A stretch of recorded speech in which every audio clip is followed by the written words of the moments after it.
Listen, make some motherfucking noise!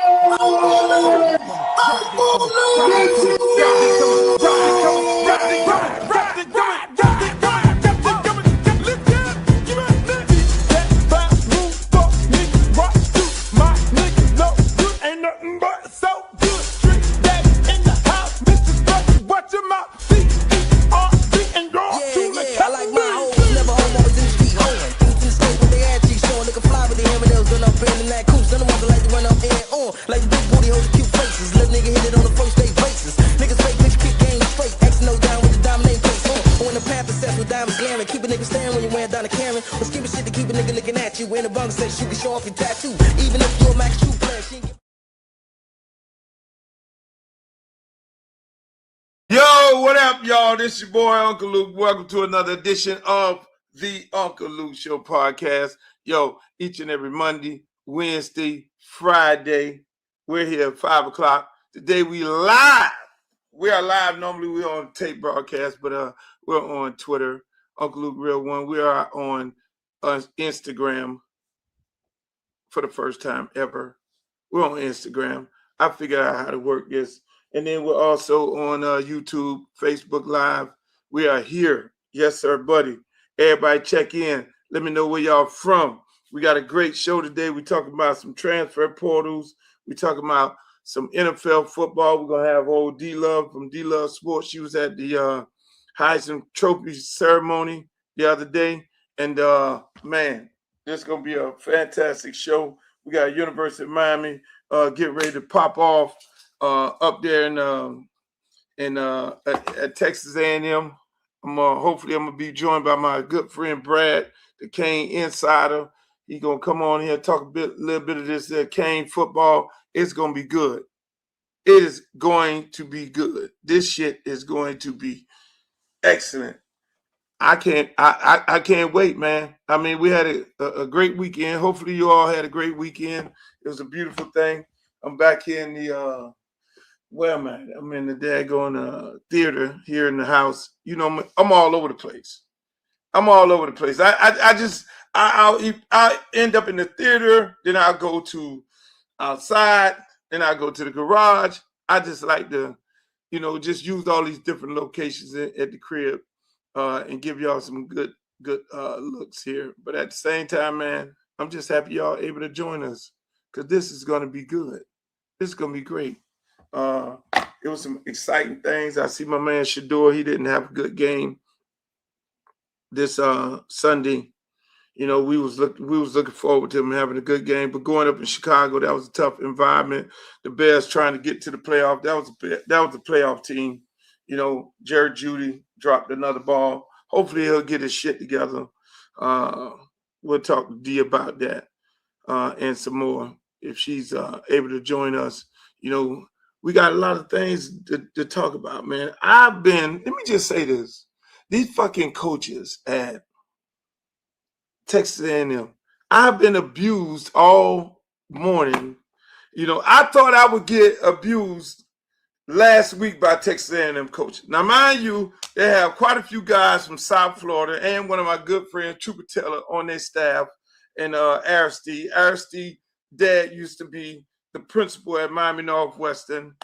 He's a state representative here. And, Aristide gets on them, he's talking his shit. I guess it's game week. They feel like they got a good game plan. So, when people feel like they got a good game plan, they go to talking shit. And they go to calling me up. And then talking about how they talk shit to the dad. So, I mean, it is definitely amazing, the shit that I'm hearing from all these different people, so I'm looking at it like this here. I'm saying we're going to go up there to Texas and whoop their ass, but that is a beautiful trip. That is an excellent trip to go there and beat them people like they stole something. I got two experts here. I got one dude, my man Brad, and I got a fucking Hall of Famer. Where you at, Hall of Famer? What it do, Luther? I am in Brad? Saigon, the Ho Chi Minh City. Where the hell you at? The Ho Chi Minh City, Saigon. Ho Chi Minh City. You in Saigon? Saigon. They call it Ho Chi Minh City now. It's a little political thing going on. Some people like the Saigon. Some people like the Ho Chi Minh. Whatever. You know, that. Whatever. Whatever you want to call it is fine with me. Yo, you over there with the girls from the Me So Horny video. Me So Horny.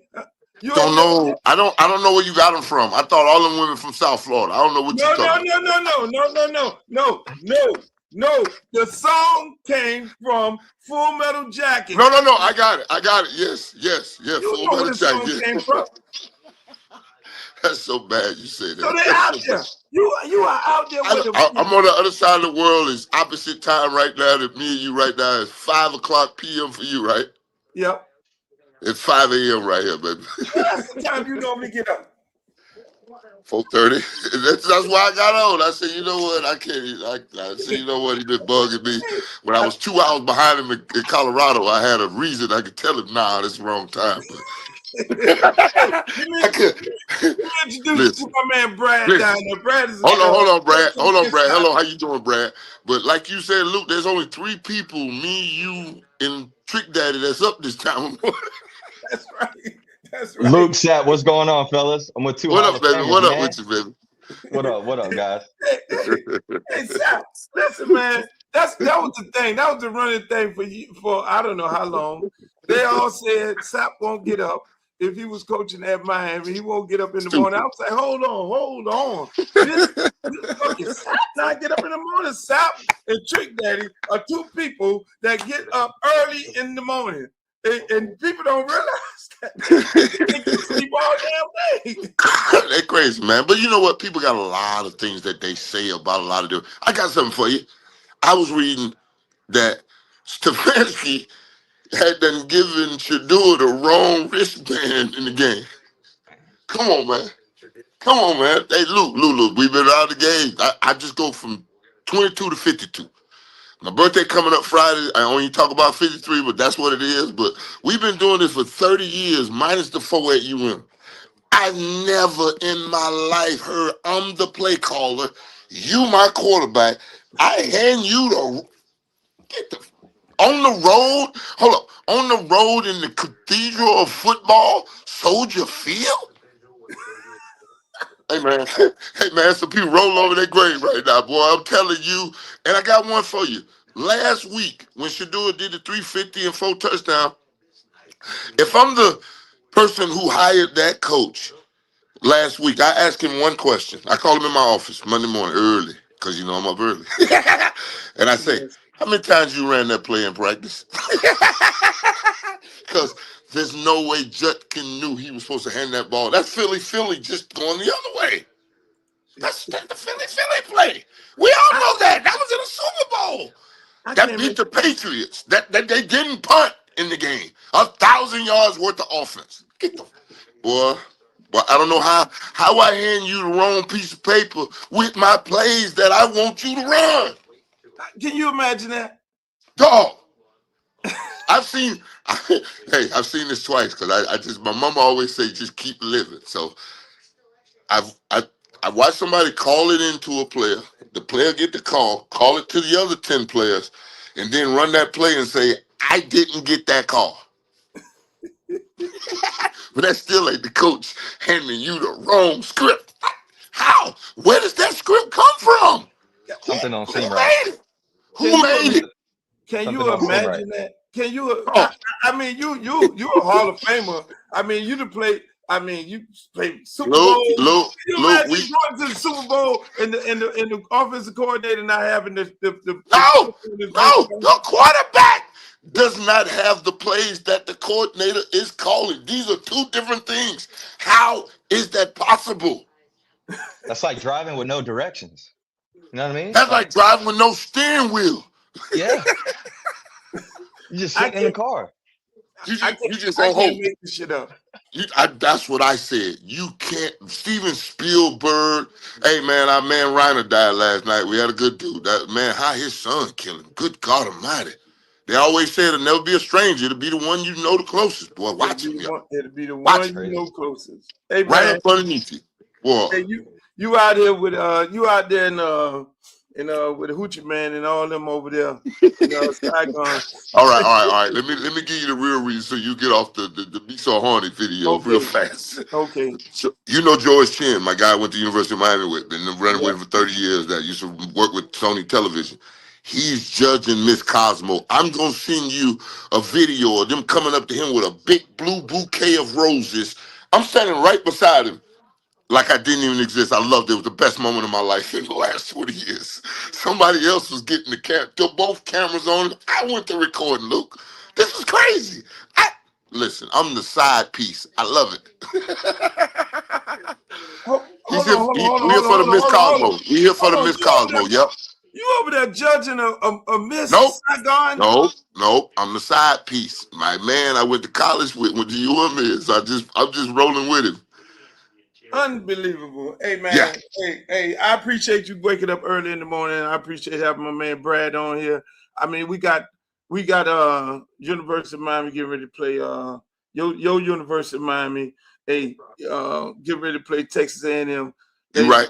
Hey, look, I didn't even get a chance to introduce people. Ladies and gentlemen, y'all already know that's the most highly decorated Hurricane player in the history of the University of Miami, the one and only Warren Sapp, all the way. Hey, can y'all write Richard Rimberg and ask him why I'm not in the College Football Hall of Fame? Because he won't answer me. I asked him this twice in an email. He won't answer me. What happened? He's the guy that, your university puts forth the people that go into the College Football Hall of Fame. You're not in the College Football Hall of Fame? So I asked Richard Rimberg. I kind of got a little off my rocker because he sends me something about CTE and neurological failures, and there's 3 players dying a year. I'm like, you worry about that, and you ain't trying to honor me as college football's most decorated king in school history? He avoided that conversation, so I don't even worry about it no more. I just go down there and I root like hell for D-Lou and Jason Taylor in that D-line. Go D-line. There it is. Hey man, hey. Go get him. Go get him. Yeah, somebody Brad, trying to call. It's early. They spamming. You got something to ask Sapp, Brad? Say that again, Luke. You got something to ask Sapp? Hey man, I just want to know, Sapp, man, when's Apaka coming back, man? I know Apaka's on the way. What you got to go? What happened to Scream Yard, Luke? You on here? You're here? Yeah. Yeah, you here? We can see you. I can't hear nothing after the call went through. Oh Lord, what happened? No, we can hear you. Everyone can see and hear you. I can't hear myself. What's going on? Hey, that's something else. Look, hey, can you hear us? This man all the way over there in Saigon. He about to take. With the sideboard. You want to go in and come back out, or can you hear us? Let me text you. I don't think he hears. Hey, we can hear you. We can hear you. I'm gonna leave, Luke, since I can't hear nothing around this thing. Who did this? Hop out and hop back. Hop out and come back. Let me see message. Okay. We can hear. All right, ladies and gentlemen. Hey, Warren Sapp got some technical difficulties. He is in a different country. We ready now. We ready. Okay, you can hear us now? We ready. Now. All right, good. Hey, Brad, tee it up for us, Brad. Let's go, Brad. What we looking like, Brad, for the game, man? I want to, first of all, I want to thank you for coming on, man. At this short notice, because that's what I do, short notice. Even Sapp. Yes, he does. See, I already know he was going to say that. Yeah, so how we look 5 minutes before this? I was like, I got you. Give us the facts, Brad. What we got, baby? Give us the facts. Give us the verses and vices. Who's got the advantage? Let's go. I got you. So as y'all know, us Miami Hurricane big time fans and Hall of Famer like Warren Sapp, this is one of the biggest games in Miami Hurricanes history back until 2002, when we should have got our 6th championship, right? So this is probably not only Mario Cristobal's biggest game of his career, but this could possibly be Miami's biggest game in the last 20 years. But on the flip side, Texas A&M, this is the biggest game in their career as well. This is a team that is hosting College Game Day. And when you look at the stats, when you look at the facts, this is a team that's 1-10 all time when hosting at home in College Game Day, which is a huge advantage to somebody like Miami, who's going into a rough atmosphere like College Station. I know people all the time like to say 110,000 SEC. Well, guess what? We got a quarterback who's been in the SEC, who's played in front of 110,000 on a year-to-year basis in Carson Beck, who's been able to perform consistently throughout the year, right? You got a wide receiver and CJ Daniels, who came from LSU, who's coming back from a loss from a team like Texas A&M from last season. So he's coming in with revenge. Then you got a young man in the name of Malachi Tony, who Uncle Luke already knows what's up with him. He's unguardable. He's going to be somebody that not only have to be able to watch, but I think he's going to be someone that you're not going to be able to contain. You're going to have to just hold on to somebody else. And last but not least, A&M is one of the worst running defenses, not only in the SEC, but in college football. And when you got guys like Mark Fletcher, Gerard Pringle, and Marty Brown, I think you got a three-headed monster ready to take over College Station. I look for this to be a close one, but I think Miami's going to pull it out with a big dub. And hopefully we move on to look at Ohio State, which will be a revenge game for us. Well, you know what? You finally said something that made sense, that Texas A&M had a porous run defense. All that other stuff you talk about is just hoping, praying, and maybe something will happen. No, we don't do that. I thought you were going to tell me something that made sense. When you finally got to the weak run game, and there we go. And then I think about the South Carolina game. South Carolina had 30 on the board. Don't think you had to do finish that thing off, kick that field goal, coach. Don't be going for it. But I mean, Sapp, look at the SEC opponents that they played all throughout the year. We hear the three-letter word SEC, and then you automatically think, all right, they play big-time teams every single week. But when you actually look at the nitty-gritty, they actually played the bottom half of the conference. Every single team that they beat inside the conference are the bottom feeders of the program in the SEC. The only team in the SEC that they played that was actually good was Texas, and they lost. Well, you say bottom feeder. Remember, Vanderbilt used to not even be on the map, and they were Vanderbilt, exactly. In the last 2 years they have, but everybody else that they played is trash. Kentucky, where they had Kentucky, Arkansas, man, bottom feeder, 3-6, 2-7, and 1-7 in the conference. Well, I can't talk too crazy. I was 3-9, so let me get off them records. Hey, and let me ask you about this defensive end everybody keep talking about at Texas A&M. Is he really like that? He's good from a draft standpoint. When you turn on the film, he's definitely going to be a guy that I think in the top 3 rounds. But when you look at the type of talent he's going in, it's really not that impressive in my opinion. I think with the tackles that we got, someone like Markel Bell who's going to be able to put some hands on him. I think once we put the paws on him, I don't think he's going to be able to go anywhere. I think at the end of the day, when you look at Texas A&M as a whole, their defensive line doesn't really create too much pressures. This is a team that really is going against an offensive line in Miami that's only controlling teams to 1 sack a game. So I mean, you're looking at a plus and minus aspect. I think when you look at the end of the day, it's going to come down to the wide receivers and the cornerbacks of both teams, I think. Man, I love when y'all experts tell me about hood ornaments and accessories winning the game. That offensive line and that D line, we got the mash and got the hunt. That's it. If you can control the line of scrimmage by running the ball on one side and rushing the passer and stopping the run, all them hood ornaments you talk about, that's funny. The wide receivers. That's amazing. Sapp, let me ask you something. You got you done played in big time games like this, Super Bowls, national championships, all this. I mean, for a young team like Miami, I went to Miami. I'm sorry. I went to Miami. Yeah, we 12-0. I cry every day. Yeah, 3 national championships. You went to Miami. Yeah. How do you prepare? I mean, you're a coach now. How do you prepare as a player and as a coach for this type of game with basically only one person with experience, your quarterback? How you get a team prepared, and should a player prepare for a game like this of this magnitude? Everything to gain, nothing to lose. We wasn't even supposed to be here. Notre Dame was in front of us all year. We love the Golden Domers, touchdown Jesus, all of it. Everything you can imagine about it. But now you done let the bad boys in from South Florida. Damn it, we gonna test some ass up. That's all. I know that's what D. Lou saying. I know that's what D. Lou saying. And if we can stop this run and get hunting that quarterback, we go as far as we want to take us. And us 4 up front will drive this thing. What? Sapp, let me ask you a question. You coaching with D. Lou, right, in the past. What's one of the most characteristic things that you think is him being able to relate to these young men on a day-to-day basis that most people don't talk about? That he's been there and done that and has the ability to teach them something that they don't know. That's the one thing we always did. He taught me. We got to teach everything, Sapp. You can't even assume they know.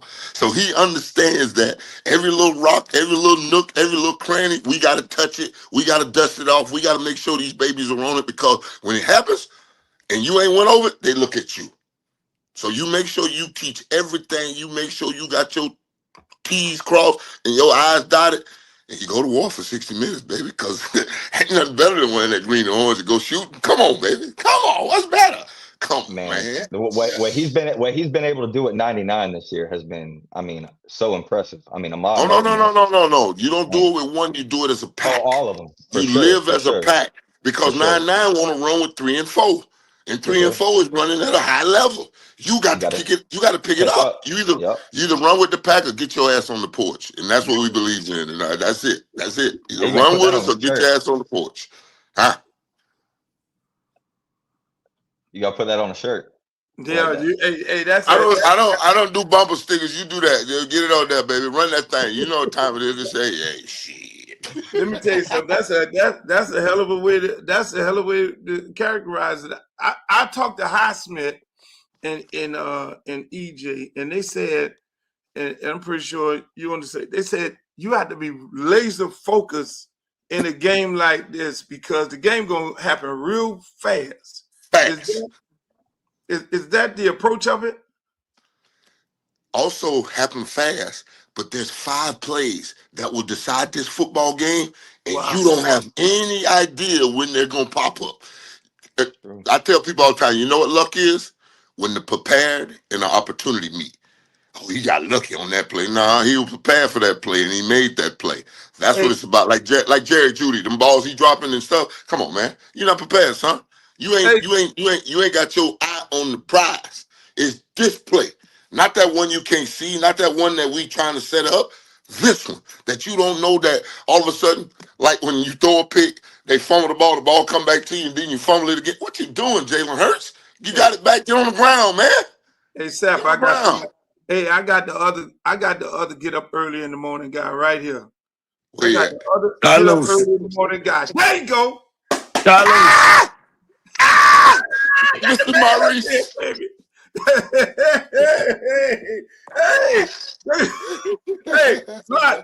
The official Eat a Booty Crew guy. Yes, sir. Yes, sir. Eat a booty gang. Hey, Sapp, when something happened with these players, and I know you in Mountain Time Zone right now, when I know Luke live around the corner, I know his ass up. I call him early in the morning. Luke, I know you're going to get the motherfuckers. I told him, I know you're gonna get the motherfuckers. And I was speaking of the Miami Northwestern Bulls. They coach let them down. No. If that kid just makes the tackle on the play, just make the tackle, the clock runs out. Am I wrong? They had some timeouts? It was a lot of crazy shit went on before that, Carlos. Oh, I know. What about the intentional grounding they didn't call? It's a football game between Duval and Dade. Do you understand? Yes. There's a bunch of stuff gonna go on, baby. But you gotta know when that play. I'm telling you, he makes that tackle on that long swing throwback. It's over, right? Or they got timeouts? We called 2 timeouts that didn't matter. You called 2 timeouts. You put your wide receiver and running back first, then you put him at safety. And you got him damn near hurt. That was 2. Actually, to be honest with you, that was 2 wide receivers playing safety. Tackle 7 and 2. Yep. And they wide receivers are supposed to miss tackles. Oh yeah. They're not made to hit nothing. No. They're not made to hit nothing. And you passing the ball on 1st and goal from the 1. You call the timeout. You never, because you got safeties that's wide receiver. Nobody knows that you got to watch the running back, that he is an official lineman. And that was a play. That was an actual play where they slipped the running back out the backfield. Oh yeah, back up, went that way, threw it back. Now he makes that tackle. He got to make that tackle. Somebody's on the sideline telling the coach the running back wide open. He been wide open 5 times. Now that's the Ladies, guy in the booth. That's the guy that's in the booth. The guy up top supposed to see that. ladies and gentlemen, we are joined by the mayor. We got the highest decorated hurricane in the history of football, Warren Sapp. We got my man Brad, the Kane insider, and me and Trick Daddy has been getting abused by people from Duval County. After Yes, this loss. they call him my phone. Hold on. The last time I remember something like this happening was what, 2001, when a little school from Apopka ran through Northwestern Oh, I knew that was 45 to coming. 12. Oh, I knew that was Brandon coming. Merriweather. You talking about the Brandon Merriweather? Now we talking about them Blue Daughters. That's my high school. I'm gonna tell you this, Hey, Sapp. Y'all ain't I got beat us. Y'all ain't $10,000 beat. around. Hey, I got Y'all ain't beat us $10,000 on since. 71st and 15th. Somebody ain't paid me still. I made a lot of bets I ain't collect. Y'all ain't beat us since. 45 to 12. I don't like the It way. still feel good to think about it. I don't like the way that these charter schools, these private schools are playing with the kids and playing with the numbers, and they going from 6A, now they got 7 and 8A. Now they going from 6A to next year they might be 3A and 2A. I don't get that. Didn't Northwestern go down to 3A and win We're with Teddy 3A. Bridgewater? Yes. That's Yep. exactly what you're talking about. They were 6A with us and went down to 3A. We at 8A. We went to 8, and y'all still at 3? And Yeah.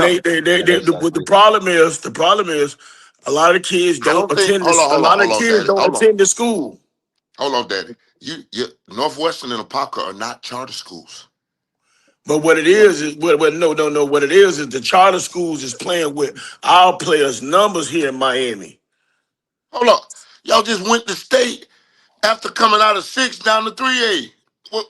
Y'all We went back went, to back years. What's but the listen what, problem here? What's the problem? Is the the problem problem. playing I don't have a receivers at problem. safety or the charter schools, Trick? Which I one? have a problem with the people that's running the school system. You shouldn't be able to do that as a school at whole. Well, Rain I was got a never problem. I 3A got a problem either. saying that Apopka is a city school or some urban or whatever they got those three categories in. No, listen. I'm gonna say this. I'm gonna say it disrespectfully.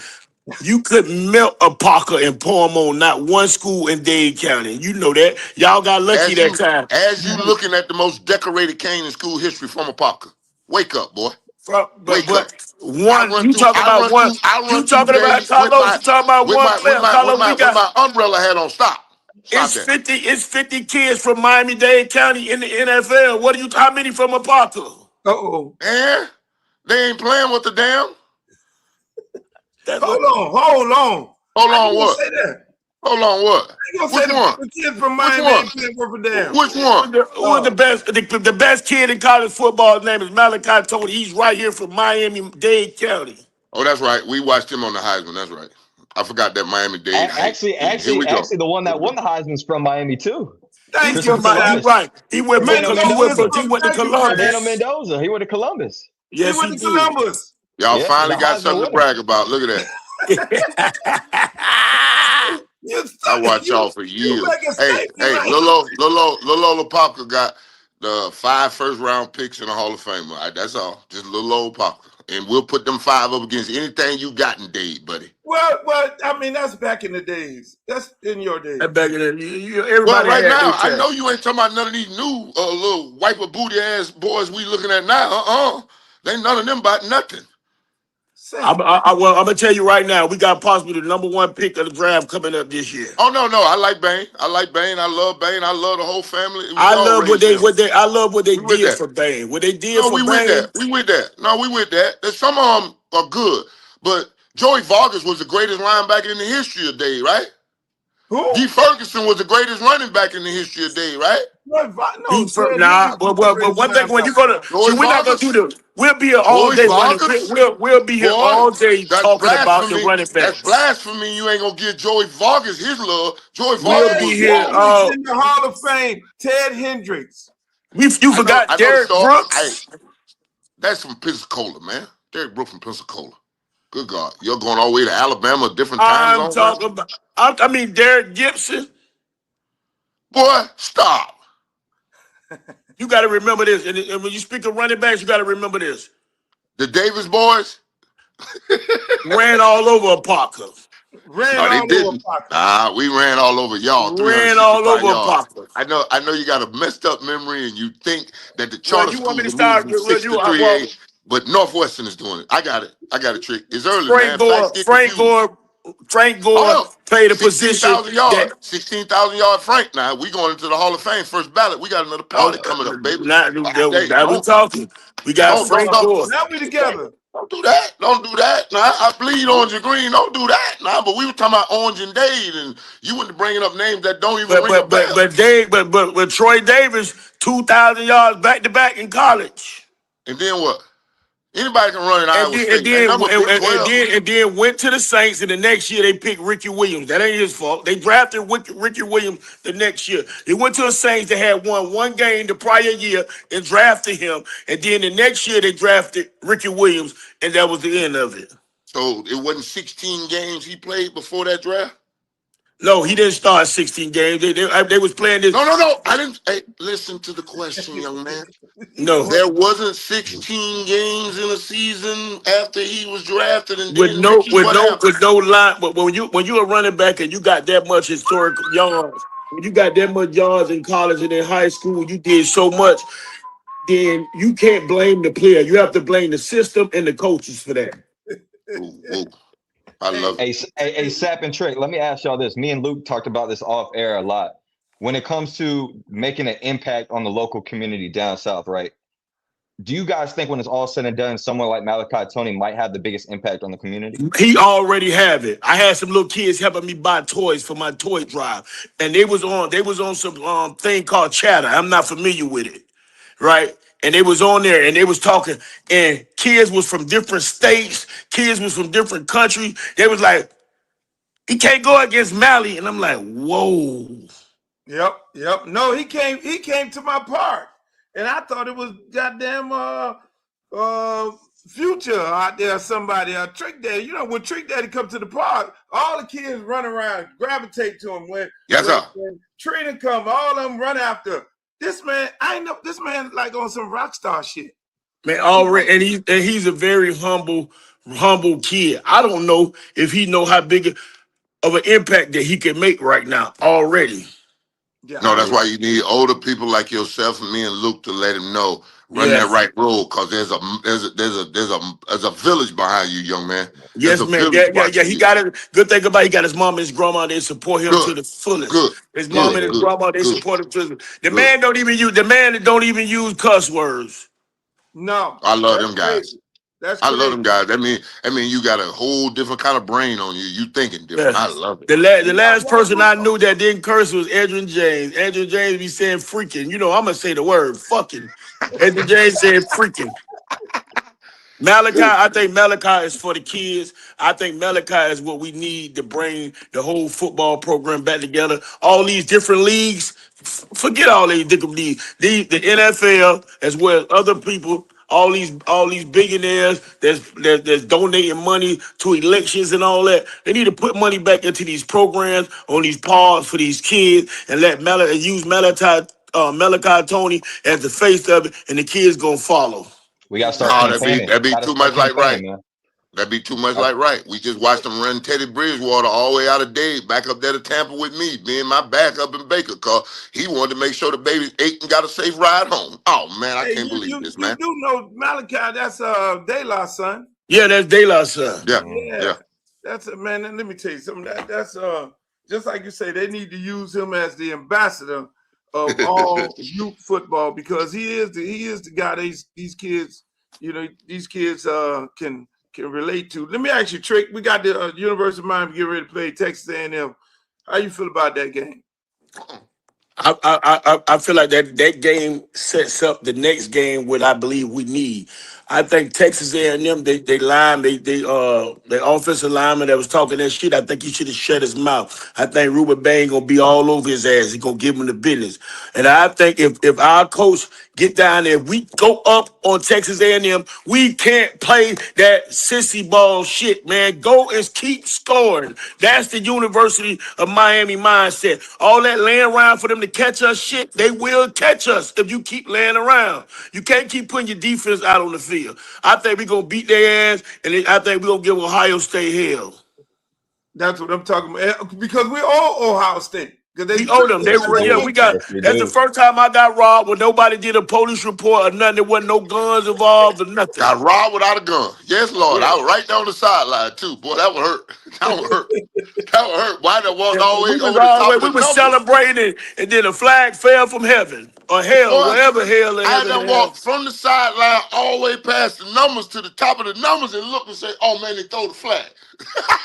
Man. That was a bad one, That boy. was crazy work. That bad. These college referees need to be held accountable too. If they No. call bad plays, Hold on. Let me help you out. They're moonlighting on every level. They moonlighting. They're regular people that they're dentists, orthodontists, insurance salesmen, car salesmen, and they just come and moonlight at the game. It's the greatest thing ever. And that's the big I think there just needs to be more accountability to Trick's point. No, There just it needs needs to to more be a accountability. job. The way I fire you get disciplined, not yeah, moonlight. right. You right. You but call them.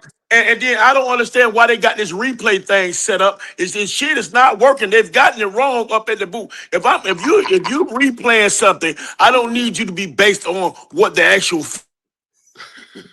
What happened to Trick Daddy? Hey man, that's good. That's good. We need AJ. Hey, fellas, it was good talking to y'all. I gotta hop off, take the lady shopping, man. But it was good Hey chatting man, with y'all. enjoy yourself and thanks for the information, big guy. I like that. Appreciate you, Brad. Appreciate you. Oh man. Oh. Daddy Dollar got that backdoor Wi-Fi over there. Hey, we actually on the same Wi-Fi. Where is he at? He got to come back on here. I had man. Oh, y'all round the corner, really round the corner. Eh? We're literally right around the corner from each other. We trying to get old Trick Daddy back on here, ladies and gentlemen. My girl D is down there in the waiting room. Let me see if I can figure out how to get Trick back up in here. Hey, I love technology. I love you watching you with technology. I love it. We are too old. We are too old for this. No shit. I gotta control all this shit because you know what happens is when I bring my ass on here at these impromptu times, the person who really runs this whole fucking ain't there. I got you. You just want to talk your trash. You ready to go? You ain't got time to wait on nobody. My shit and be ready to go. There you go. There you go. Okay. I think they throw the flag on my ass because my phone went out. That's what they did. I can imagine. Hey, Trick, man. So we going up here. This is Houston. Texas A&M is close to Houston. An hour and a half out of Houston. Yeah, Houston. Yeah. Man. So what I'm hearing is they only gave us 3,500 tickets. 3,000. 3,000. Very disrespectful. I asked before they even put it out there, and I ain't get offered no tickets. How about that? Wow, that's crazy. It was another a couple other players, former players, but I mean your tickets should automatically. Your tickets should be there. Like you should have a choice whether or not to give away your tickets every week to every game, including bowl and championship series. Hello. I was going to go watch. Yeah. I tried to go watch Texas A&M the second game we ever played when we went out there, and they told me we don't give tickets to road games. What? I don't know. Some of the most famous players, Michael Irvin, and a couple other players, are the most famous players. Trust me, I've seen them. They ever played for you. It's just an issue whenever I ask. I don't know why, but hey man, we need to get us one of them sprinters and just drive from Houston and party all night. Friday night, party all night, hop in the bus, go over there, game 12 o'clock, come back, party again. Oh, you can't party again in Houston and wait for the next spot and keep going from there. You can't, but you can't party like me and Trick. Who? You. You're like yeah, you can't party because the boss lady trusts you. The boss lady trusts you with us. Yes. She trusts you. I don't know what happened to Trick. Hey, I got a girl, D Love Sports on here. What's up? How y'all doing? She covers all the NFL. Good afternoon. She was at the Heisman Trophy where the Miami boy did win How do we mind Sapp of that? Because for some reason he thinks people from Miami don't play football. No, they play football, just not as great as y'all promote it to be. She has a podcast called D Love Sports, all the social media networks. And D, you on here with the great Warren Sapp. How you feeling? Hello. He's over there in Saigon. He's in Saigon, and I'm giving him another something to do, which is go find the original lady from the Full Metal Jacket movie who was standing up there saying, "Me so horny, me love you," which inspired me to do the song "Me So Horny." I'm trying to figure out how he left me, D. I'm trying to figure out. Good job, D. Good job, D. Don't even entertain that. Give us some of that good football stuff. Sometimes you just gotta let him go. Just let him do it. Yeah. You got to. He's like a bad cold. You just gotta let him run his course. Yeah. All right. Give us some football, there, D. How would you talk to us about the NFL this weekend, D? This weekend. Look, I got wrapped up in the Heisman. I know it wasn't the most exciting Heisman presentation, but was that your first time going? It was my first time covering. I was really there for Jeremiah Love. He was the one that was like, all right, I'll go support him. I thought he had a good enough season to win. How many rush yards did he have? I can't remember his numbers. However, because people were stuck on his numbers, and I had voters actually tell me he wasn't going to win. He wasn't going to be a finalist because of his numbers, because he wasn't in this top echelon. He wasn't even the best running back at Notre Dame. But I'm like, have you seen him play? Have you seen the tape? Hold on. Who did they say the best? Who's the best running back at Notre Dame if ain't Love? They ain't give you a name and you let them go. See, you're a journalist. You can't let them off like that, baby. But that's the thing. When people vote for the Heisman, they vote solely off numbers. No. I got that. Baby, I've been there. I finished sixth. That's my problem with it. Have you seen? But the guy when I was there had 2,000 yards. That's what I'm saying. How many did Jeremiah have? Let me see what his stat was this year, because I can't. But he also won Best Running Back of the Year. Like, he won the award. There's nobody else. You can't name another running back in America.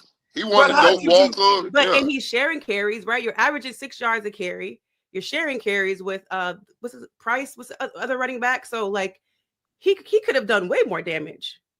I just wanted to know what damage he did. Yeah, I'll get his numbers for a second. I'm confused. Right. Sapp, you're a historian. I'm confused. If Ruben Baines is probably going to be the first one picked in the draft, why is he not at the Heisman? And then when you have Jeremiah Smith, who's arguably the best receiver in the game, why is he not there? I mean, what is this?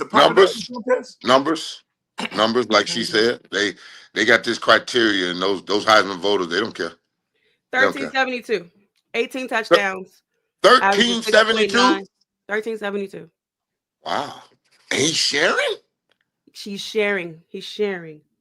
Averaging 6. What did the Mendoza carry? This man has 2 90-yard rushing touchdowns in a season. And you're gonna tell me he shouldn't be a finalist for the Heisman? Well, he was a finalist. They came to because they couldn't find another player. Who else they gonna put up there? So I mean, had about 2,000 yards. Pavea was second, but it still was a significant gap between him and Mendoza. So Mendoza had like 2,000 yards, correct? Am I right or wrong? I mean, last year Cam Ward had about 4,000 yards. I'm about to say, wait a minute, 2,000 yards for a quarterback ain't no damn yards. We talking about 2,000 running. Listen. That's beating Ohio State. Beating Ohio State. That's all. And he came in fourth, saying he was there, but he came in fourth in the voting. So that's powerful, ain't it? Love came in fourth. Staying. Listen, we're not gonna take nothing from our Miami boy.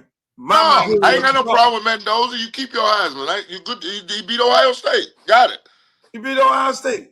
At the end of the day, that's what it's all about. 643 first place votes, and the next was 189 from the kid from Vanderbilt. That was it. And that's what it is. So I mean, the 2 quarterbacks went 1-2. Mm-hmm. Hey man, I want y'all to remember this. Every time we get to one of these discussions, the quarterback always gets way more credit. Mm-hmm. Quarterback, hey, you already know. Look, they didn't want to finish. Shit, they didn't want to finish. But I guess they gave it to Travis last year. They gave it to one of your former players, Sapp.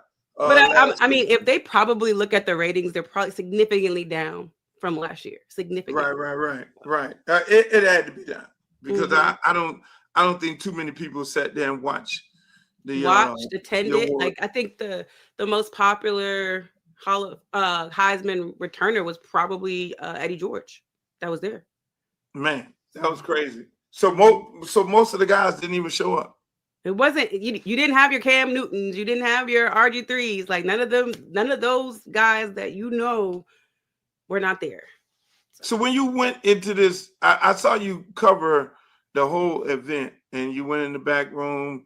You interviewed. By the way, that was a great interview that you had with the running back. Thank Then you. you went in the back. You shot some footage and talked to Mendoza and all them. I mean, that experience, is it similar to the Hall of Fame experience? I guess it's different because those guys in the Hall of Fame automatically know that they are already inducted in, but the mere fact of just being able to not knowing, how was that? Was it nerve-wracking in I the think it's like I don't know exactly for them yet because you talk to them mostly pre-announcement, and I feel like it's just like a dog and pony show. Like someone is not going, like only one person is going to win this. The votes are already in, so you're just putting on the show, and who's the most polished. But I think it was a good time if you were a finalist to showcase yourself. So, you just come in, you're answering the questions, you're being polished, you're just being glamorized, right? This is like you're auditioning for your next gig. Saying obviously has time. He's going to be back in the league, go back to college. Mendoza, everyone's saying that he's going to league, even though he's in the college football playoffs. Jeremiah, he hasn't decided where he's going. Pavea as well. So, it's like a big audition. Whether you win or not, you're still auditioning for people that are looking at you to see if you're going to be a part of their team. Yeah, you could tell. I think was it your interview when did you ask him whether he was coming back or not? I think I didn't ask anybody that was coming if they were coming back, especially Jeremiah, because he pretty was admit that like he didn't make a decision yet, and yeah, so I he's think I made did. he's made a decision, but it's not a public decision. Yeah, I think I saw an interview with him, and he said, yeah, I think I'm gonna leave, but then there's a chance that I think I'm gonna stay." Look, a running back. Listen, Jeremiah, going on, get your money, man. Because I mean, you can't do nothing else in college. Notre Dame is gonna be all right. A running back is the guy who's getting more physically abused than anybody on the football field, and it's just time for you to go. You already did the things that you need to do at Notre Dame. Y'all don't have a bowl game, so you don't have to sit out that. And it's just go and do what you got to do, and that's the most important part of it. I mean, like Jeremiah, he's pretty set. The big thing for him would be like he already has a deal with New Balance. He has a deal with Celsius. He has a deal with Samsung. So he's loaded with the deals with these brands. He's already brandable. He's likable. So I don't know, like NIL wise, how that stops, or does that keep going when he goes to a league? But if I'm Jeremiah, I'm waiting to see how these freaking draft lineups line up. Yeah, it's gonna be something else. I'm trying to see with these NFL teams. When you're the number one running back in the league, it don't make no sense coming back, right? Just go get your money, right? I would do what D said. I just heard it at the end. I would ensure I have an option. Do they still got that option? They can get in the draft and then go back without signing with an agent or something like that? Or they all got agents now. Everybody got an agent. Yeah, everybody got an agent. I think he's waiting. I think he's waiting. He may have made a decision, but I think he probably is waiting. And I think that's a smart thing to do. Wait for as long as you can. Okay, D. I don't think you answered my question, love. Do they have an option of getting to the draft and then going back? Like, remember back in the days? Once you sign with an agent, I don't think you can go back. I think that was the rule. I know, but I'm saying, is that still the rule? Because they all got agents now. I think that's still the rule. I ain't gonna. Yeah, everybody got an agent. I want to look it up, but I think everybody got an agent. A freshman got an agent. Yeah, they ready to go. They ready to go at any time that portal open, buddy. I think they call them different things like marketing and stuff like But yeah, no, that's amazing. So that's why we got to figure out what the rules say for our young black men in this situation where. We're gonna look it up so we can educate, because 20% it ain't helping you make no proper decisions. I'm watching these kids give away 20% and it's just about money. It can't be about money. No, it Because can't these be. hundreds of thousands of dollars ain't the 20 or 30 million that they're giving at the next level. You're missing it. You're missing it right now. Hey, ladies and gentlemen, we're joined by the great Warren Sapp, Hall of Famer, D-Love Sports from D-Love Sports. Sapp, when you look at, I mean, you had an opportunity of scouting and look at some of these teams, and when you look at the teams that are in the playoff right now, the teams that are in the college playoff, now I gotta go back to the NFL with D. But when you look at these teams in the college playoffs, what's the difference of any one of them that stick out that kind of tell you like, oh, this team right here can go the distance? Is it Kirby? Is it I think for the first time in a long time. Hold on. I think for the first time in a long time in college football, you can go from like 1 down to like 8 and plead a good case for any one of those 8 to win. I mean, it's really, really, like the kids say, mid. Kind of like the Heisman ceremony. It was mid. You know what I'm saying? We didn't have that dominant player. We didn't have that signature year.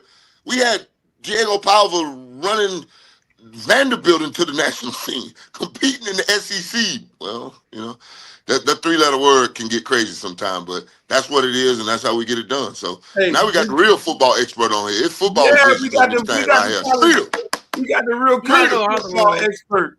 Hey, Streeter. So we got listen, man, we got not working. NFL expert D-Love Sport. D covers Maryland football also. And we got the great Streeter College, high school. Did you say fit a turtle? D, you fit a turtle over there? Yeah, it's always go Terps. It's always Terps. Okay, all right, just making sure, man. We got you fit a turtle. All right. What's up, D? Streeter, What's up?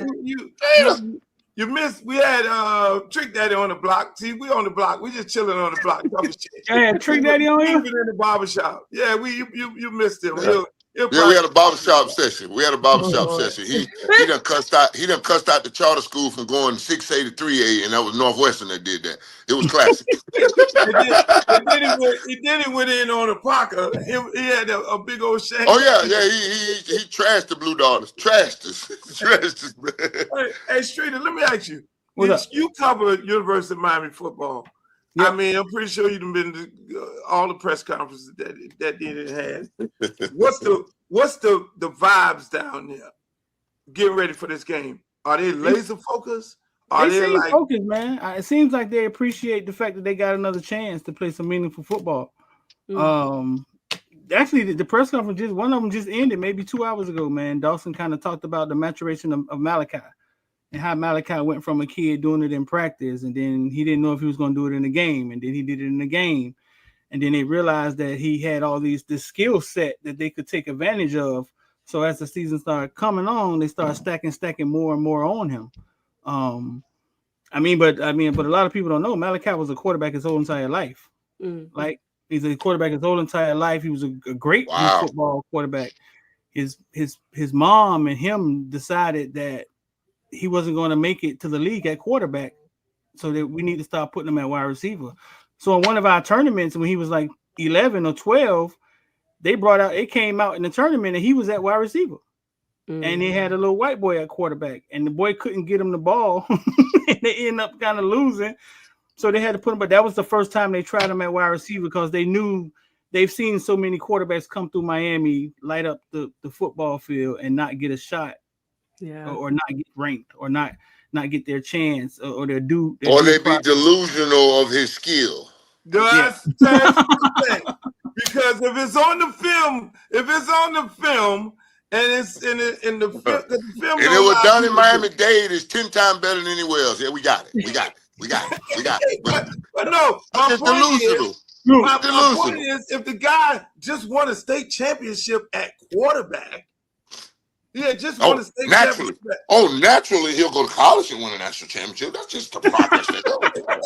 Hold on. He played quarterback in his last season in high school. He played quarterback for how many games, Streeter? Like 3 games? The whole playoff run. And the quarterback got hurt in the playoffs, and they put him at quarterback. And they put him at quarterback, and he went to work.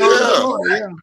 So you look at the film, coach, and you say, shit, look what I got. I got a Maserati that plays good at all these positions. Why the fuck do you, why? Man, listen, man. Ain't you coach too?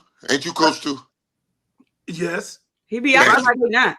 Hey, that boy, he had like he the Luther Campbell, Captain Dick on the block, swinging and slinging and banging. I'm like, whoa, coach. If you give me a coach, hey, Sapp, if you give me a player on the park, and I know he played quarterback, receiver, running back, DB, all this shit. Oh, he's gonna play all that.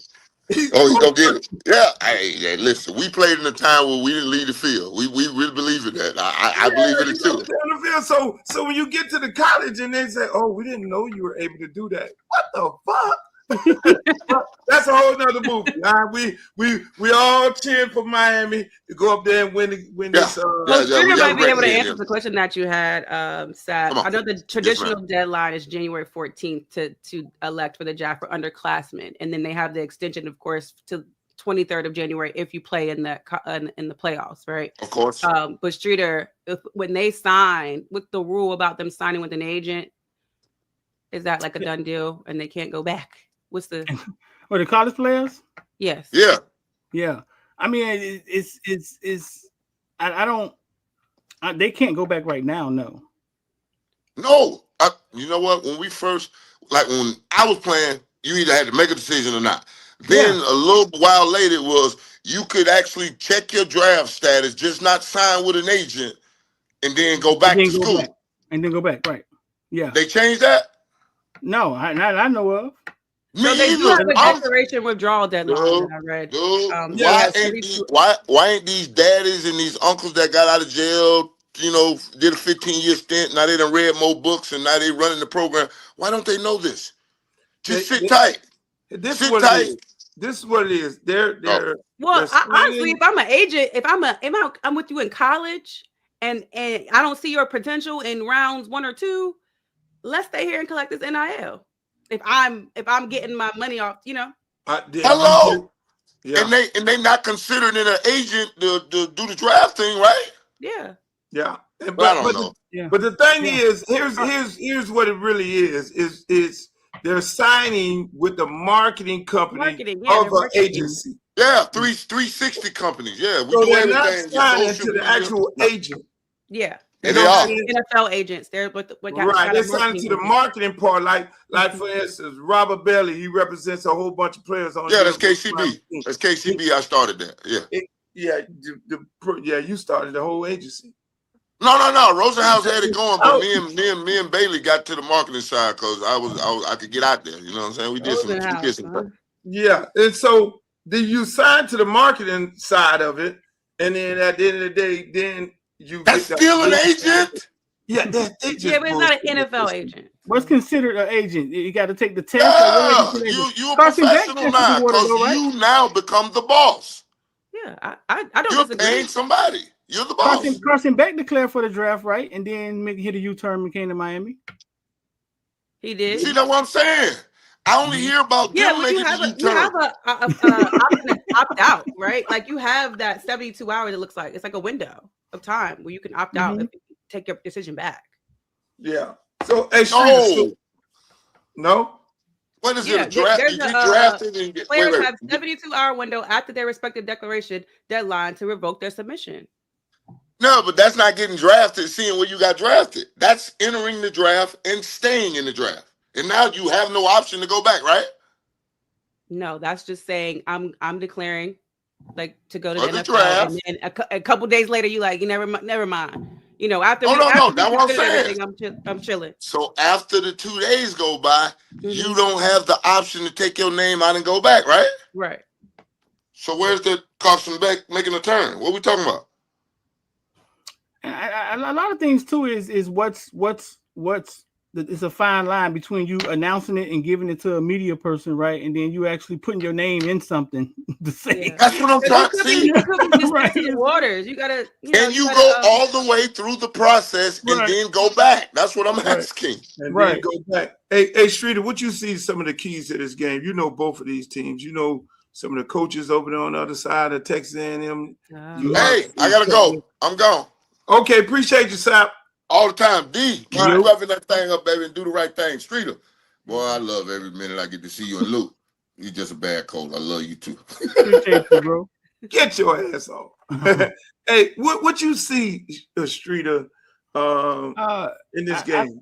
I think, bro, listen, you know, I'm kind of a homer, man, so I'm kind of keep this kind of unbiased, right? So it's Miami only gives up 13 points a game.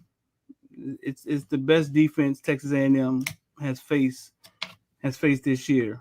But if you go back to 22 when Miami went to Texas A&M didn't have much that year either, and figured out a way with them and their crowd to hold off Miami long enough for 4 quarters, you know what I'm saying, to eke out that game with their win. They had A-Chain, and that was it. I think Miami has to come in and first, even though it's 12 o'clock and they won't be as drunk as they should be, they got to take the crowd away, I believe, because I saw that crowd basically help pull the 12th man, help pull that sorry ass team across the line in 2022 when I was there for the first time. We had Tyler Van Dyke, okay, rightfully so, but still. So Miami has to come in and I think strike first and take that crowd out the game. So the crowd is as advertised. When Tyreek Stevens dropped that punt, Miami went down, scored, and was up 7-3, stopped them 3-and-out because the offense was horrible, Texas A&M, and they were punting back to Miami, and the crowd was quiet. So Tyreek Stevenson dropped the punt. And I was going up the elevator, Luke. I didn't even see it happen, and I heard the crowd come to life. 2 plays later, A-Chain catches a screen out the backfield, scores, and I watched and I saw how that crowd made a difference. You know what I'm saying? It made a difference in that game, in the momentum of that game. So Miami has to take them out, take the crowd out first. I think they got to strike first. We can't come out slow, running thunder. I think we got to come out 4 wide and strike first. So even with because we had Brad on there earlier, even with them having a horrible run stopping defense, you say come out and just throw the ball right now. I think we got to come out. Yeah, I think we got to come out and you say that the run stop defense is horrible. Right, that's what Brad got on in here. He said Texas A&M run defense is arguably one of the worst in college football. So now you set up with another situation like a Syracuse a year ago with a horrible run stopping defense, and now you got to make a decision. We know Mario wants to run the ball, whether we go drop back and throw the ball. I don't know. I think we come out in 4 wide and get going. I think they want to have a slow game. They rush for 200 yards a game. I think they wanted to be that. SEC athletes, see who has the best athletes, low scoring game. Right. I think they wanted to be that. I think their quarterback is a one-read quarterback. I think we're gonna have to rush in our passing lanes, right? And which I don't know. Sometimes we haven't done that well. We're going to stay in our passing lanes and keep him in the pocket and kind of make him a thrower. I think that film from that South Carolina game where South Carolina was so dominant and that first half against them will be great film. And then they turned it on and switched it up and made those adjustments in the second half and came back, unfortunately. But I think that'll be a great film lesson session. And Texas came back and shut them down somehow. Yeah. They scored like 17 points versus Texas. Was either one of those games at Texas A&M? South Carolina game was. That's the one where Nick Harbor got hit by the police officer. Right. Yeah. He's going through the tunnel. Mm-hmm. Yeah. So the police. And they was down. I think they might have been down at least like 3 scores or something like that by then. So, honestly, though, I just don't think. I think to make it through a tournament like this, you have to be peaking at the right time, Luke. You got your team have to be playing well at the right time, and I think Texas A&M was kind of trending down at the end of their season, and I think Miami was kind of hitting a stride at the end of the season. and then you got Texas A&M with both coordinators got their foot out the door. I think they got a lot going on there, but they're home, Luke. They're home, and they have Elko, and we have Mario. So they're home. And the supporting cast of that football staff is different. They are a top of the line supporting cast. So I mean, it's not a situation as if we would have had two coordinators on the way out the door, and we were dependent on most of the staff. Our staff don't match up to their staff. Right. They got some real experienced dudes over there on their staff on both sides of the ball, offense and defense. I know they got Aristide over there and Trooper Taylor, he was with Tennessee and coaching the receivers, I think, and then you have Cooney over there, correct? Yeah, I spoke to Cooney this week. Yeah, you have guys over there who knows Miami players and who coach some of them and been around them, but at the same time, I think it's going to be a good game. Luke, this is what I don't understand, Luke. This is what I don't get. I don't understand. The SEC, the bias of the SEC and this ESPN Invitational Tournament, all the SEC teams are ranked and they get the strength of schedule points and all of this stuff, right? Then the college football playoffs roll around, and then the real Vegas lines start rolling out. And you get Texas A&M, who's ranked top 10 the whole entire year, undefeated to the last game of the season, and you put them against little old Miami out of ACC, and Vegas says what? Well, we think 2 that's points. a 3-point. Yeah. 3-point spread. Right. Indiana is a favorite over every SEC team in the college football playoffs. Mm-hmm. Like, they want us to believe that this SEC has the strongest football, but Miami is the best defense that Texas A&M is about to face. Yeah, so all this bias that they have going on, like they can't fool me. You know what I'm saying? It's BS. Like it's BS because Vegas says, nah, Texas A&M is only 3 points better at home than Miami. I think, man, you both been saying it all year, and we've been saying it all year that if it is a duck, if it look like a duck, it's a duck. And for some reason, I think I know I've learned that people have a tendency of trying to tell you that it's not a duck. You know what I'm saying? Mm-hmm. And at the end of the day, and then when you really think about, and I've said this before, when you really think about these polls, both of y'all are reporters. D covers Maryland. You cover University of Miami.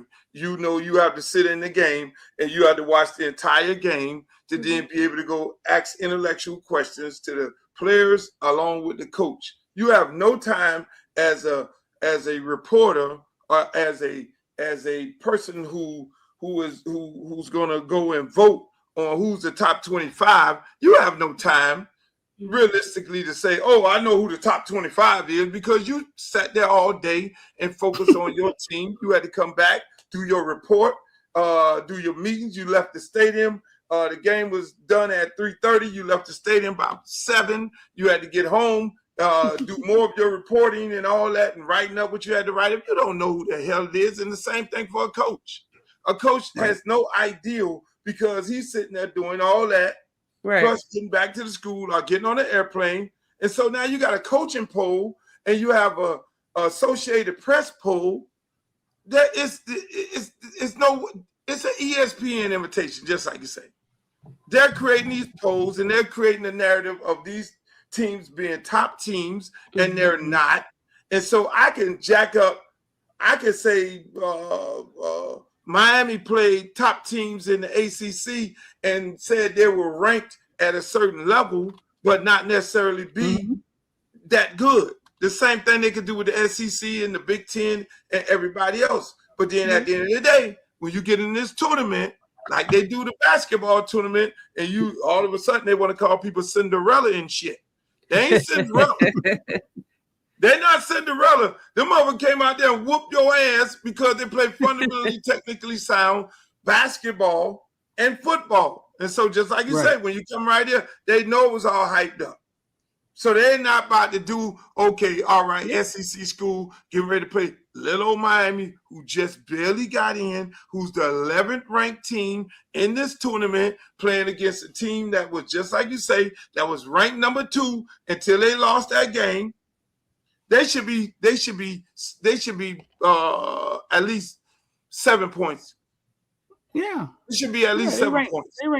They rank top 10, top 5 the whole season. I think I think they went up at least 3 or 4. Right.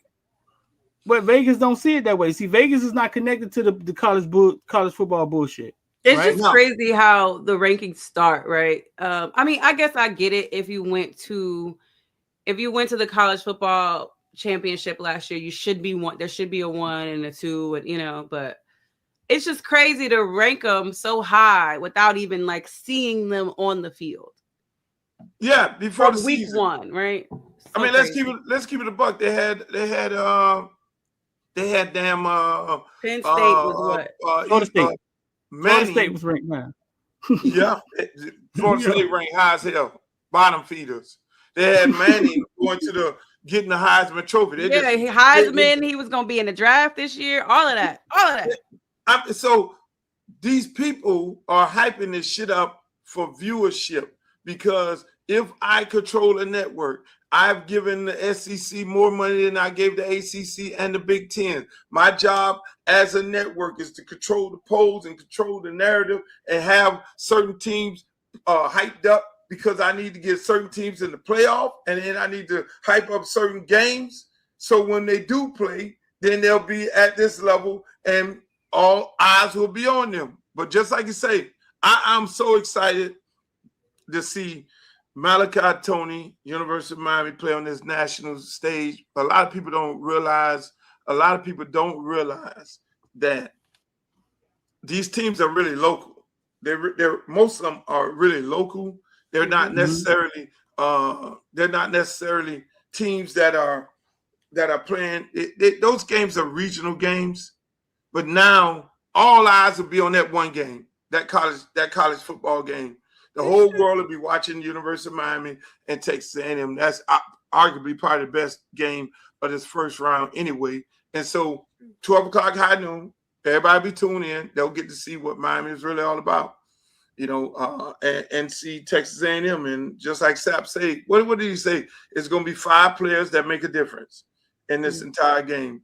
And how it works out, it works out. Hey, D. So D did something that you weren't able to do yet. She got to take you next year. She was at the Heisman Trophy Award ceremony. Damn, D? Really? She left you. She left me too. And she got our boy Mendoza from Miami. I want to ask you, you've been covering, D, this guy been covering high school youth sports, Miami, forever, over 20 years. My question to you is, did you see this coming from Mendoza? Did you cover him when he was a kid? Did you cover him in high school? I saw him when he was a kid. I saw him. I think he was crossing Haggard's back up in 7-on-7 Then he went to Columbus. He's always a tall kid, but he just was overlooked. I think a lot of people saw it was his throwing motion was kind of slow. He just was overlooked, but his dad put a lot of effort and a lot of resources into him as a kid, becoming a good quarterback. And I think it's paid off to see him, his mom, the dad and the mom crying at the ceremony, man. I remember, I know how much work they put in for their son to go to Cal and get that opportunity that he got at Cal. Right. Was he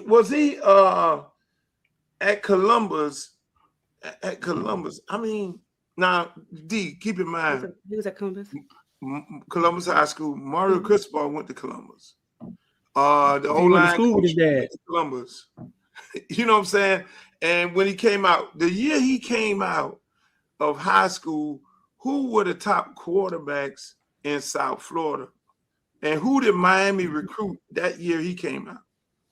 The year he came out of high school. I mean, Van Dyke was there before Cam came, so guys. Hey, look, the man, year he Van came Dyke, out. Y'all don't want to talk about Van Dyke is a forbidden word. They don't we don't talk about like you can't. He was there. We don't talk about Van Dyke. Van Dyke never happened. Tyler Van Dyke never happened. It was Van Dyke. It never happened. That never happened. Tyler Van Dyke. No. Tyler Van Dyke never happened. He asking questions, and the answer is Van Dyke. No, it couldn't have been Van Dyke because what is this kid? This is his 3rd year, 4th year. I'm just curious as to top quarterbacks in the nation with K. Kublernick, the Clemson guy, right? Right. He was actually the top quarterback in the nation. His senior class, because I'm really you're trying to figure out why he didn't come to Miami. Ty Simpson, he was ranked as like the number 134th quarterback in the country. Like somebody said, you had Ty Simpson, Devin Brown, Walker Howard was one of the top quarterbacks. Walter say Emory Williams. He came out the same year. Emory Williams. So okay, boy, this is gonna get bad right now. Miami took Ja'Cory Brown. Well, Walter, you must be wrong, because if it was Emory Williams, I'd have had to lay it on Larry Bluestein again, because I think that's the one Larry Bluestein told him to get. I think that's where was Larry? No. Emory. Miami took Emory over the kid that's at Sacramento State now. What's the kid? Went to Florida, went to Miami, went to Florida, tried to sue Florida. Jaden Rashada. Oh, Rashada. Oh my God. Yeah, when Rashada decommitted, they took Emory. Ja'Cory Brown was taken that year. But if you look, they had him, bro. He was ranked like the number 134th quarterback. So it's not like you wouldn't have been happy with it. Some people missed on him twice. Yeah, you wouldn't have been happy with it. Hindsight, now you thinking about it, but something had to happen for him to get to where he is now. But even when he got in the portal, Luke, like Miami didn't really. They didn't really look at him. He lit us up at the Cal game and got in the portal, and we just took Carson back. Which I think y'all better get what's his name? Lagway. Lagway. Lagway. Or what's his name? What's the guy? What's his name? Dylan. What's his name from Nebraska? Dylan Raiola. Look, K. Kublernick was the number 1 quarterback in that class, and then Connor Weigman, Ty Simpson, and they ain't nowhere to be found. Ty Simpson is at Alabama still, right? He's the quarterback. Oh, okay. Yeah. He's just getting his shot. Since he's been sitting there all that time. Wow. Drew Law, Penn State, Devin Brown, Gunnar Stockton, which is Georgia's quarterback now. But that's amazing. And that's why I love this speech. And you were there for the speech, D, when he said, hey, look at man, I'm a 2-star quarterback. And everybody passed over me, man. I got an opportunity. And when they gave me that opportunity, I took advantage of it. So it's a hell of a story. It's a great story, right? Everybody loved the story. Exactly. When he told that story, was people in the room crying? No. I mean, honestly, it's so cookie cutter. Like, it's a great story, awesome. But it was probably one of the more boring Heismans. And that this, like, I'm gonna be honest with you, I feel like when there's not enough of us at the Heisman. Where was it at? It's always in New York. In New York? So you got to go? What do you apply? You applied and got to go? Yeah, I only went because Jeremiah Love was there. I probably wouldn't have went, but because he's a part of the National Alliance for African American Athletes, I wanted to make sure that we had representation there and got some questions to him from our side of the table, right?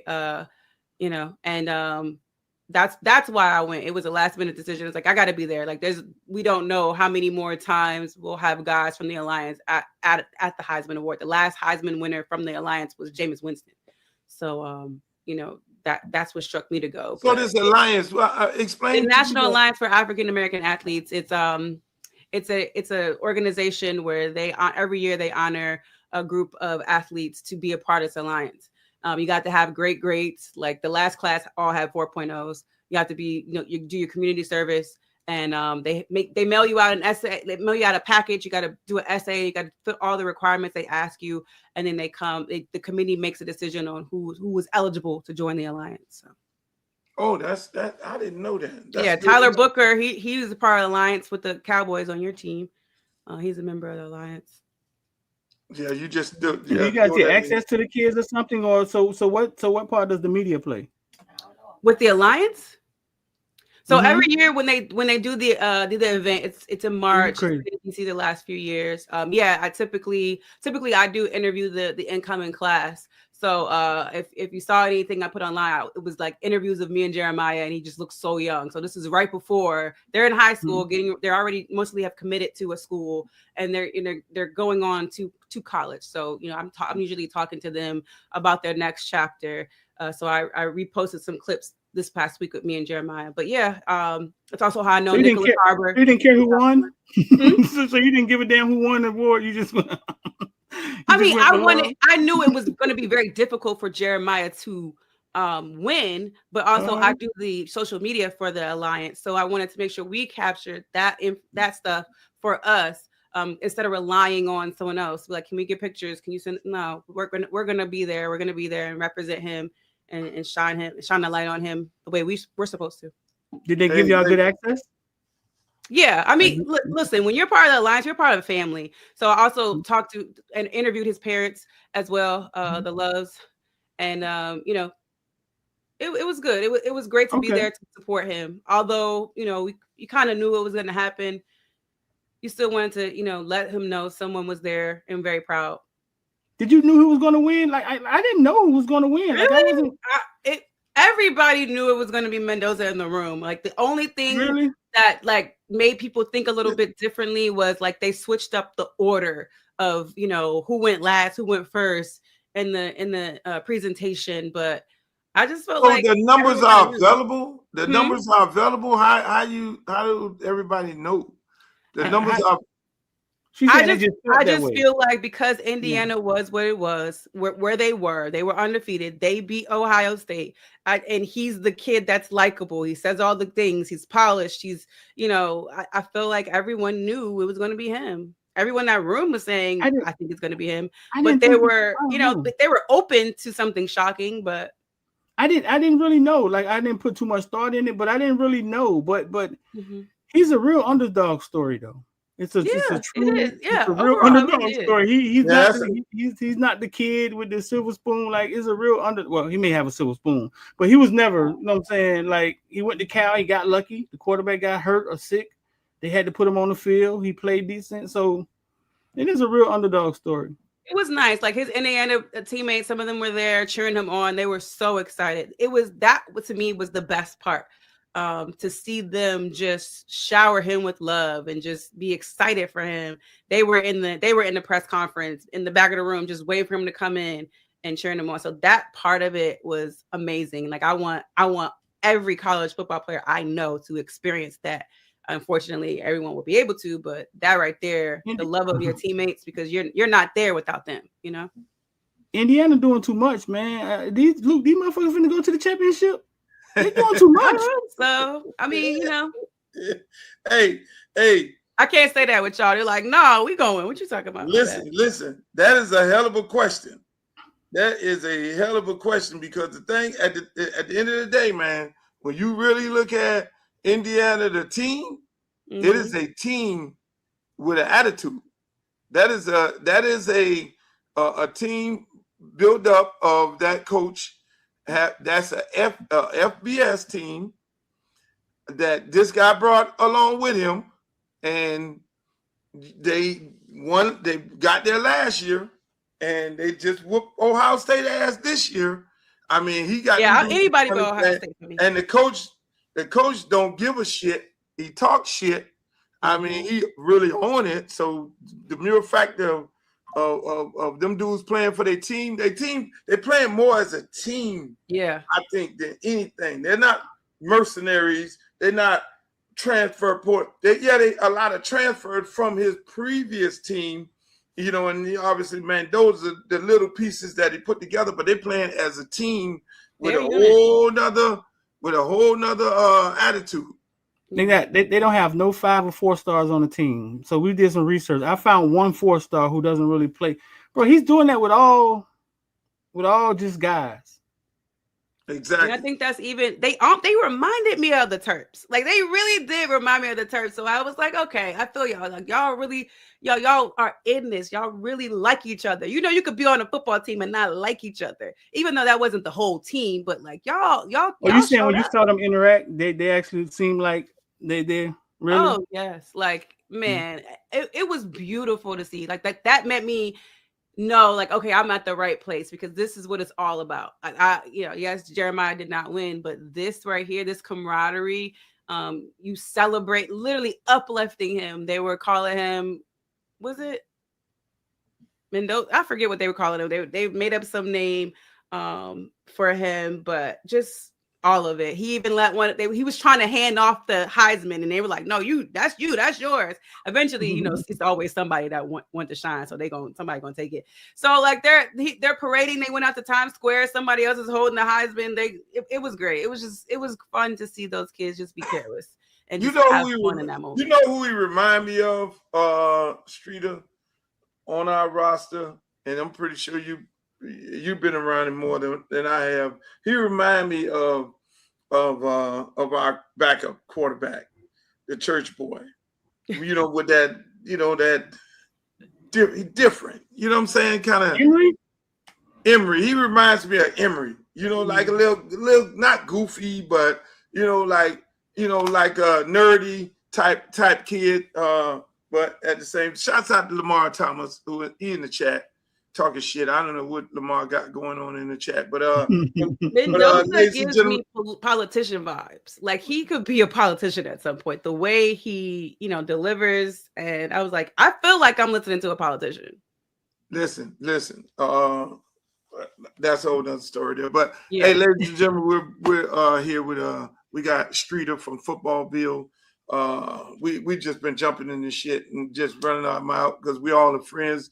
We got D from D Love Sports. Footballville covers you name it, Miami. I'm pretty sure you're going to the game. Streeter had the fortunate.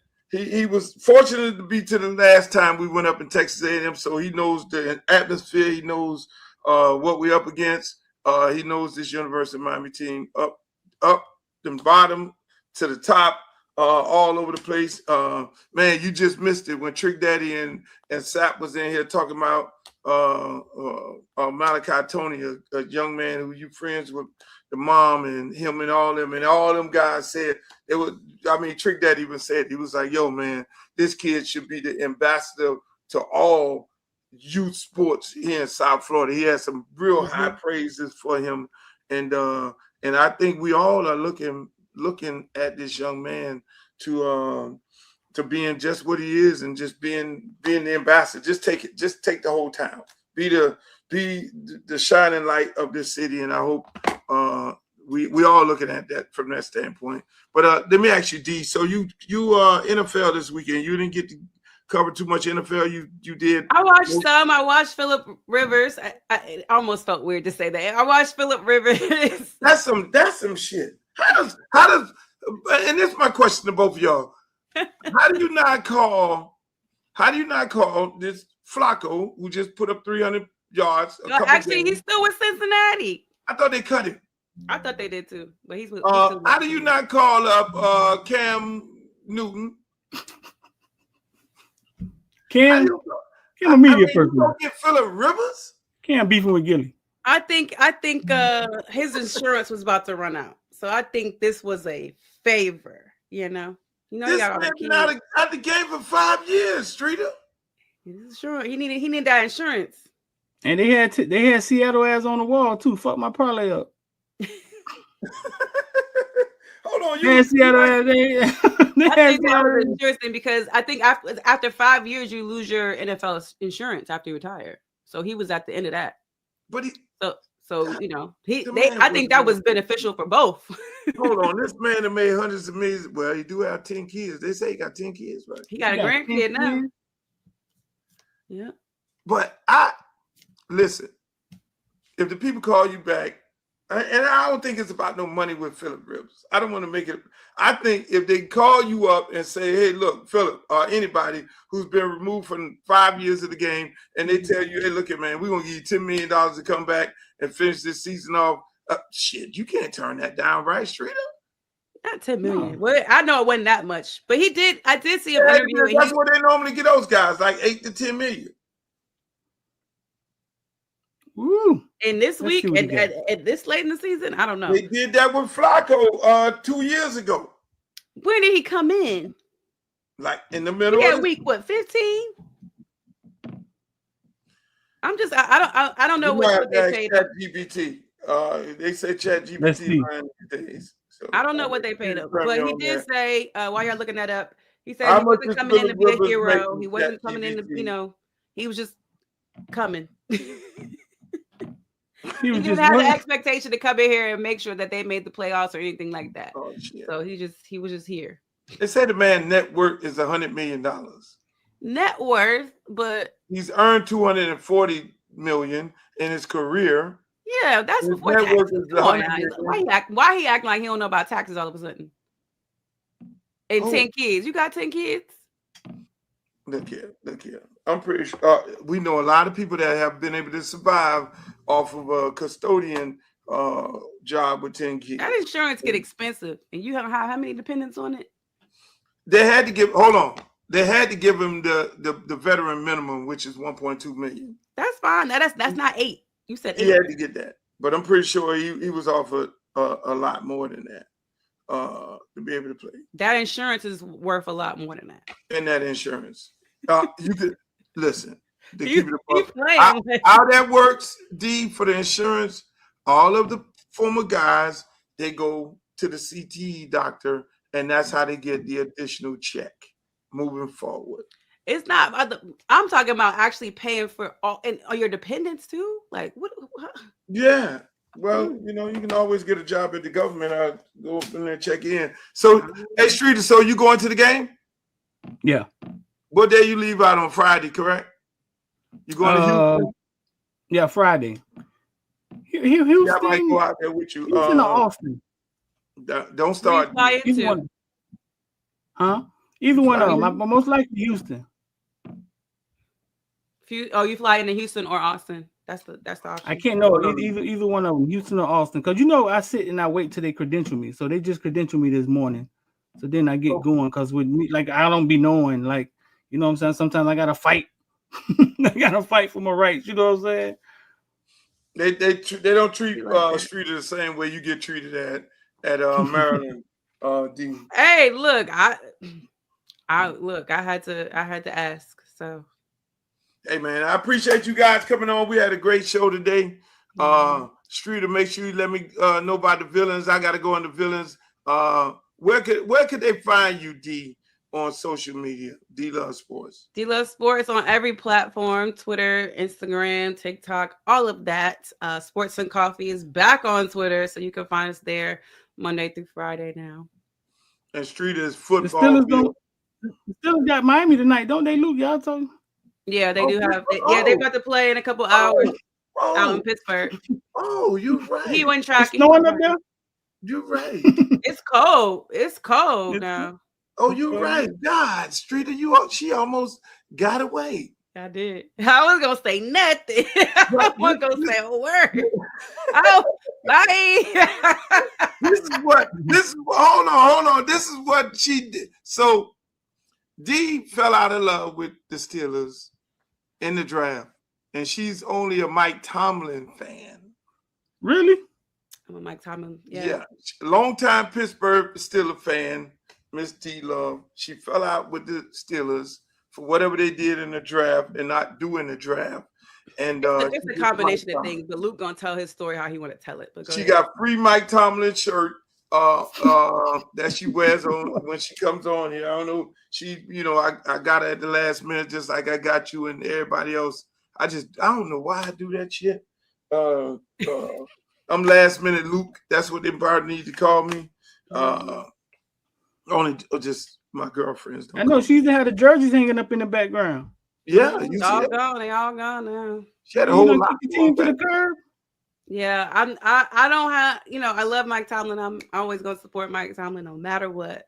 Of course there's guys on the Steelers that I love, but I think it's best for me in my career as I continue to move on without a NFL football team. So let me ask you, are they still? What happened? Damn, sound like that. It's the best. It's the best. I don't like the fandom. I can't deal with the fans. The fans are crazy. They're gonna kick me out of character. Hey, she sound like our brother. She sound like us when we get single. Hey, it's best that I don't need no woman. I don't need no wife. I just need a friend, a relationship. Yeah. I'm done with all that. I'm just let me get myself together. It's changed my life. It's changed my life for the better. I'm telling you. What? It was that stressful. You see that? It's good. I can eat during games. I don't have to be at every game. I have to save some money. I can have a drink at the bar and watch the game and not be emotionally attached. It feels great. So now that you're not emotionally attached, do Steelers need to win this game to stay in the hunt of the playoff? Or are they out? Yeah, if they don't win this game, the Ravens go back on top of the AFC North, and the chances of them making the playoffs goes down again. So, yeah, they got to win the game. But Miami's also trying to find a way into the playoffs. But yeah, and I think TJ Watt is out. No, I know TJ Watt is out. So it would be interesting if Miami runs the ball all over them. That would be my advice to Dolphins, to beat the Steelers, run the ball, because that's what the Bills did over and over and over again. And but the thing is, Mike McDaniels don't like to run the ball, but he better try to run the ball because Tua has never won a football game 30 degrees. Anywhere close to 30 degrees. Well, they went out to Pittsburgh early and were practicing in the snow. I saw that. And shout out to Minka Fitzpatrick. He'll be back in Pittsburgh. I love me some Minka Fitzpatrick. I really do.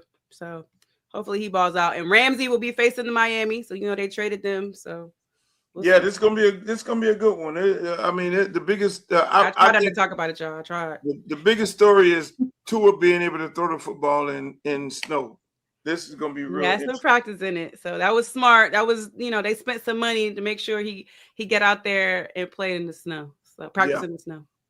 Hey, Streeter, before I let you go, were these the craziest high school state championship? Was this the craziest? Yeah. Year with these crazy games? Were these games? I mean, it was like something after something. I mean, I know, and I'm so pissed that we let Duval win something. They've been posting videos. Little Duval taking all my videos, putting it on his shit. Duval is loving it. I asked him, I'm like, homeboy, listen, man, how long we gonna have to put up with this shit? You talking about the same time we had to put up with it all year long? They got the trophy. They riding the trophy through Jacksonville like it's the Stanley Cup or some shit. Why we let these people win something? We ain't never been nowhere before. Hey, CD, we are the mecca of football. We don't let. I get it. Our biggest rival is Duval. Yeah. But it's not really a rival because they never win. They'll never win. That's your little brother. You can't let your little brother win. You let your little brother win. Yeah, they never win. Them in Orange County, where Sapp from, and Hillsborough, they never win. We normally win everything. And so, for them to win, I got a call from the fucking principal. The coach in there today on FaceTime with the principal. Yeah, Luke. I'm like, are y'all serious right now? Are y'all serious? Yeah. You talk that shit. I'm like, I haven't said anything this year. I was just nice and quiet, minding my own business. But just like you say, they done lost their mind, and then thank God Heritage beat Jones, because if that would have happened, oh my God, they're already claiming Lake Mary. I don't even know where the hell Lake Mary at.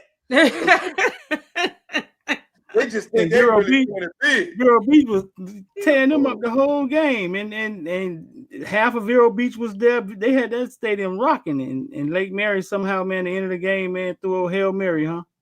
Through a hell, it was literally a Hail Mary. But listen, if I was the Lake Mary, if I was that coach, I probably would have had a heart attack, because he actually caught the ball, he ran the ball, and he handed it back. Yeah. So, that was but again, shouts out to Lake Mary. You did it. Chaminade lost. I mean, Chaminade lost. Man. And then people saying it's a down year. It's like it's a down year for. I'm like, bro, listen, it's kind of a compliment when you saying just cause team loses state, it's a down year for South Florida. Y'all be back. Y'all be back. Yeah, we'll be back. Oh, somebody in the chat said Lake Mary is in Orlando. Okay. Yeah. Well, hey, I'll be out there for the Under Armour All-American game. Yeah, well, Orlando, we don't claim Vero Beach. I'm sorry. Shouts out to Lake Mary. Y'all won something for Orlando. That's a great thing. Hey, Duval, y'all won. Hey, look, it makes it all better. Now, next year, everybody gonna tighten up down here in South Florida. But it was some very exciting state championship challenging games, and now they're moving on to a different type of way they're going to do it. They're going to have this open division where the top teams, however they calculate it up, are going to go into this whole nother division to compete for a state championship, and a lot of other teams will still be able to compete. So that's going to be interesting. But I'd like to thank you guys for coming on. Yeah, I'm coaching these St. Francis kids up here from Maryland now. Yeah, we're going to take some St. Francis kids. But thank y'all for coming on, man. I really appreciate you guys. I love y'all. Hey, I love you, D, as usual. Yeah. Hey, man, this is a great show today. I'm happy you guys tuned in. I mean, shit, I went over time. Man, we had Trick Daddy on here. We had Warren Sapp on here. We had Streeter from Footballville on here. We had Brad on here. We had damn D Love Sports on here. I mean, we had everybody on here. We had Lamar Thomas in the chat. I mean, it was crazy. It was absolutely crazy. I mean, that's how it is. That's the Luke Show. That's what we do. Each and every Wednesday, Monday, Wednesday, and Friday, 5 p.m. It's all beautiful. I enjoyed myself. Hopefully you guys enjoyed yourself. Until the next time, like I always say, in the words of Walter Cronkite, may the good news be yours. Pull out the stick, come shoot that. Booty poke out like a book bag. Booty poke out like a book bag. Pull over ass too fast. Come we bring that Uncle Lou bag.